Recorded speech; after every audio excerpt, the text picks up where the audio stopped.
인텔과 손잡은 네이버, 엔비디아에 과연 도전장을 내밀 것인가? 도전장을 엔비디아가 받을까라는 그런 생각부터 먼저 드는데 일단 뭐 인텔하고 네이버랑 뭐 어떤 부분에 있어서 손을 잡는 거예요? 일단은 뭐 인텔의 가우디라고 하는 그런 뭐 가속기라고 볼 수 있는 그게 있습니다. 네. 가우디 칩 같은 경우에는 뭐 구성 같은 경우에는 HBM이 들어가 있고요. 그리고 뭐 GPU는 아니지만 이제 어찌 보면 연산을 조금 가속할 수 있는 그러한 프로세서라고 볼 수 있습니다. 그래서 이 부분에 있어가지고 본인들이 지금 가우디 2 그리고는 올해 말에 가우디 3를 공개하겠다라고 했고요. 그리고는 인텔 코리아가 이제 네이버랑 손을 잡고 이런 부분에 있어서 네이버에서 실증 테스트를 하겠다라는 이야기가 나온 부분입니다. 다만 요거 부분에 있어가지고 조금 우리가 이제 그죠? 왜 엔비디아가 아니고 왜 쿠다가 아닌가? 그런 부분에서 인텔 같은 경우에도 이게 인텔 코리아에서도 얘기가 나온 부분이다 보니까 이런 부분에서는 조금은 뉴스가 국내에서는 이슈가 될 수 있겠으나 글로벌에서 이게 정말로 이제 중요한 이슈인가? 이 부분에 대해서는 우리가 조금 거리를 둬야 되지 않나 이렇게 말씀을 드릴 수 있을 것 같습니다. 네, 협업을 발표한 인텔과 네이버의 협업 내용 어떻게 좀 협업으로 인해서 시너지가 네이버 쪽에도 좀 많이 날 거라고 보십니까? 그 옛날부터 말씀드렸지만 결국 엔비디아는 공공의 적이 될 수밖에 없다. 이렇게 시장을 혼자 독점하면 모든 그 IT 업체들의 공공의 적이 될 수밖에 없다라고 말씀을 드렸고 이런 공격은 앞으로도 지속될 겁니다. 챗GPT 쪽에서도 자신들이 뭘 해보겠다라는 그런 시도가 아마 여러 업체들과 계속 나타날 거고요.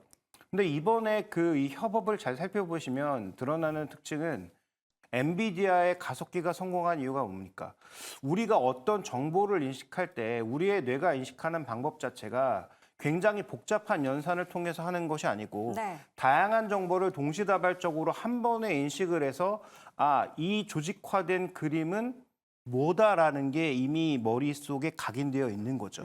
그러니까 실제로 이 과정은 굉장히 복잡하지만 이게 처리되는 처리 프로세스를 보면 여러 가지의 경우의 수를 한 번에 받아들여서 이건 지금 공이 날라오는 것이다라고 인식하는 그런 형태의 인식이거든요. 네, 네. 그러니까 그걸 GPU로 동시다발적으로 병렬 연산을 빠르게 하겠다는 게 엔비디아의 그 흐름이었다면 기존의 인텔이 모바일에서도 실패했던 것은 자신들이 갖고 있는 X86 구조를 포기하지 않고 굉장히 빠르고 복잡한 연산을 할 수 있는 방식으로 취해왔던 거거든요. 그래서 모바일에서는 정말 폭망을 했고 그다음에 이제 AI 시대에 와서 뭔가 조금 바꿔보겠다라고 하는 것인데 이번에 처리 방식의 핵심 포인트는 HBM을 쓰지만 3가 아니고 2고요. 네. 그다음에 여기서의 처리 방식은 데이터를 압축해서 가져가는 방식으로 속도를 줄여보겠다라고 하는 방식입니다. 그러니까 기존에 이제 엔비디아와 쿠다 가는 방식과는 조금 다른 방식이에요. 네. 그래서 이런 방식의 여러 가지 시도가 나타나고 있다는 것은 뭐 사용자 측면에서 보면 뭐 선택지가 많아지니까 좋은 부분이긴 하겠지만 결과론적으로 아까 언급드린 것 같습니다. 쿠다 플랫폼이나 엔비디아보다 더 좋은 성과가 나야 되겠죠. 네. 그래서 지금 네이버 같은 경우에는 하이버 클로버 X와 더불어서 춘천의 각이라든지 세종각까지 지금 자신의 클라우드를 갖고 있죠. 네. 그 클라우드 안에서 이런 서비스를 한번 돌리려는 시도가 인텔만 하고 있는 게 아닙니다. 삼성전자랑도 하고 있죠. 그래서 아마도 이런 그 칩을 만드는 회사, 그다음에 뭔가 서비스나 소프트웨어를 가져갈 수 있는 회사들끼리의 엔비디아 도장 깨기는 앞으로도 지속적으로 이어질 가능성이 높은데 조금 전에 이미 뭐 테이버고스가 답을 준 것처럼 아직은 그냥 물에다가 조약돌 하나 던져놓은 정도로 생각해 보시는 게 좋을 것 같고요. 성과는 좀 더 기다려 봐야 될 것 같습니다. 오늘- 요거를 이제 가우디라는 거를 좀 더 이제 디테일하게 말씀을 드려보면 네. CPI가 발표됐던 어제 이게 구글 이제 인텔뿐만 아니라 구글도 그렇고 메타도 그렇고 자체 칩을 다 이제 발표를 했습니다. 맞아요. 그러면서 세 기업이 모두 자체 칩을 발표를 했는데 구글과 메타는 상승을 했고요. 인텔은 올해 연말에 가우디 3로서 엔비디아에 직접적으로 대항마가 되겠다라고 선언했으나 주가가 빠졌습니다. 시장에서 이미 평가를 하기에는 인텔이 지금 가우디 2가 됐든 가우디 3가 됐든 이런 거를 발표를 해도 엔비디아의 적수가 못 된다라고 지금 이렇게 이야기하고 있는 부분이기 때문에 그 부분에 있어서는 결국에는 지켜봐야 된다. 엔비디아가 지금 만들고 있는 그 시장, 그 플랫폼으로서의 그 시장 자체가 워낙 이게 단단하기 때문에 여기에 인텔이 이제 던지는 조약돌 자체가 얼마나 파급력을 줄 것인가 아니면은 과거에 많이 했던 사업, 자율주행 사업도 그렇고 AI 사업도 그렇고 인텔이 이미 5년 전, 10년 전에 했던 사업들이거든요. 그런데 지금 자율주행에서 AI에서 인텔은 없습니다. 네. 그러다 보니까 아직은 인텔에 대한 믿음이 없다.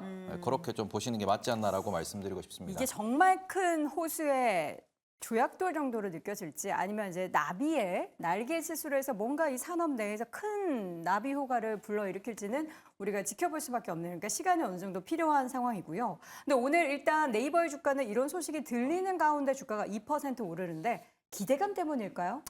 네, 일단 단순 기대감이라고 좀 봐야겠죠. 네. 앞서서 이제 테이버 교수님께서 이야기하셨다시피 사실 이제 국내에서는 좀 화두가 될 수 있는 뉴스이긴 하나 글로벌적으로 봤었을 때는 그냥 그렇고 그런 뉴스를 좀 인식이 될 가능성이 높아서 일단 이 추세가 계속해서 이어진다라기보다는 저는 이제 단기 어떤 이 반응을 해주는 그동안에 또 가격적으로 이제 조정이 나왔기 때문에 단기 반발세를 좀 그칠 가능성이 좀 높지 않을까라는 생각이 들고 있고요. 특히나 이제 가우디 3가 이제 출시 시점을 이제 올해 여름 정도로 이제 잡고 있는데 이때 하필이면 또 이제 블랙웰 GPU라는 게 이제 엔비디아에서 지금 출시가 예정이 되어 있습니다. 그러면 결국엔 가격이 싸더라도 혹은 뭐 전력 효율이 아무리 좋다 하더라도 이미 인증을 받은 엔비디아 제품의 이제 신제품에 저는 시장의 관심은 더 쏟아질 가능성이 높다라는 생각이 들어서요. 가우디 3 같은 경우에는 일단 이 정도로 지금 인텔이 굉장히 애를 쓰고 있구나 정도까지만 인지를 하는 게 맞지 여기에 이제 관련주가 뭐가 있고 그런 관련주들의 성장을 한번 우리가 체크를 해봐야 되겠구나라고 생각하기에는 네. 아쉬운 부분들이 좀 많지 않겠는가라는 의견 드리겠습니다. 근데 결국에는 어쨌든 뭐 작은 행복이긴 하지만 뭐 계속 이슈가 들려오는 거는 긍정적이기는 한데 이게 가시적으로 현재 당장의 실적에 영향을 미치는 부분은 아니기 때문에 이 기대를 얼마나 주가에 그 밸류에이션으로 평가를 하게 될지도 또 시장의 몫이 될 것 같습니다. 윤혜린 교수님은 네이버 이 이슈 말고는 어떻게 매력적인 부분 찾으셨습니까? 사실 지금 이 조약돌보다는 본업에 집중을 해야 되는 시기이기 때문에 뭐 네. 단기적인 실적에 대한 우려는 덜었지만 조금 장기적으로 어떻게 이 부분을 해결해 나갈 수 있을지가 중요해 보이고 뭐 지난해 뭐 부진했던 디스플레이 광고도 턴 어라운드 기대감을 볼 수가 있고 뭐 게임 스트리밍 플랫폼이 이 취지직 매출도 실적에 반영될 부분이기는 해요. 그래서 나름의 긍정적인 요소들을 조금씩은 찾아볼 수 있지만 뭐 당장의 주가 상승의 실마리는 없어 보인다라고 말씀을 드릴 수가 있겠습니다. 최근 주가 흐름을 보시면 항상 이 18만 원 부근에서 잠깐의 이런 외국인이나 기관의 매수세가 들어왔다가 이렇게 약간 올라갈 것 같은 그런 느낌을 주면서 다시 빠지는 모습을 보여주기 때문에 뭐 아직은 주가 상승 여력엔 조금 탄력이 없지 않나 싶습니다. 네. 근데 이제 네이버는 갑자기 생각난 게 두 가지가 있는데 뭐예요? 네이버가 그동안 항상 프로야구를 독점 중계를 온라인에서 해왔잖아요. 그렇습니까? 근데 이번에 티빙에 포기했습니다. 티빙이 티빙이 가져갔습니까? 공격적으로 영업을 해서 가져갔겠죠. 근데 보통 네이버 같은 경우에는 다 아시겠지만 결국은 들어오는 사람 숫자가 광고 단가이기 때문에 그렇죠. 이렇게 프로야구처럼 많은 분들이 좋아하시는 서비스를 포기할 리가 없거든요. 어허. 이게 왜 그럴까를 생각해 치즈직 보면 있으니까요. 네? 치즈직 있잖아요. 치즈직에서 또 많이 들어오니까 그 숫자를 상쇄할 거라고 생각했을까요? 근데 아마 그 머무는 정도나 네. 그 절대적인 숫자는 그다음에 또 이제 광고비의 단가가 좀 다를 겁니다. 그래서 그걸 포기한 걸 생각해 보면 단순하게 이렇게 생각해 볼 수 있는 거죠. 네. 네이버가 이제 돈을 안 쓰는구나. 공격적으로 이런 돈을 쓰지 않는구나를 우리가 한번 생각해 볼 필요가 있는 거고 그 돈은 어디에 쓸까? 이런 개발 사업에 쓰겠구나라는 생각을 첫 번째로 해볼 수가 있고요. 자, 두 번째로 또 하나 이제 우리가 좀 고민해 봐야 되는 것은 네이버가 그동안 카카오와 다른 가장 핵심 포인트 찢어서 상장하지 않았다라는 거죠. 그렇죠. 그런데 처음으로 이제 웹툰을 미국에 이제 상장하는 것을 기저로 해서 움직이고 있다라는 거죠. 그렇죠. 그래서 요 두 가지 이슈가 비용 통제를 통해서 이익을 얼마나 끌어올릴 것인가라는 부분과 그다음에 또 하나는 이런 웹툰이라고 하는 그 상장을 통해서 어느 정도 효과를 가져올 것인가 정도는 향후 주가의 반등 강도에 있어서는 체크해 볼 만한 포인트 아닌가 이렇게 보고 있습니다. 네, 알겠습니다. 추가적인 김종효 교수님의 의견도 들어봤고요. 다시 한번 관련된 내용은 한 줄 평으로 정리해 보겠습니다. 자, 먼저 김종효 고수입니다. 엔비디아 이기기 쉽지 않아라고 의견을 남기셨고요. 김태성 고수는 선의의 경쟁은 언제나 긍정적이다. 윤혜린 고수 실적 개선부터 집중하자. 본업부터 잘해라. 그렇죠. 태보 고수는 네이버는 구글이 아니다라고 또 미국과 비교를 했습니다. 자, 오늘 장탑5 함께하고 있습니다. 이어서 3위 주제 확인해 보시죠.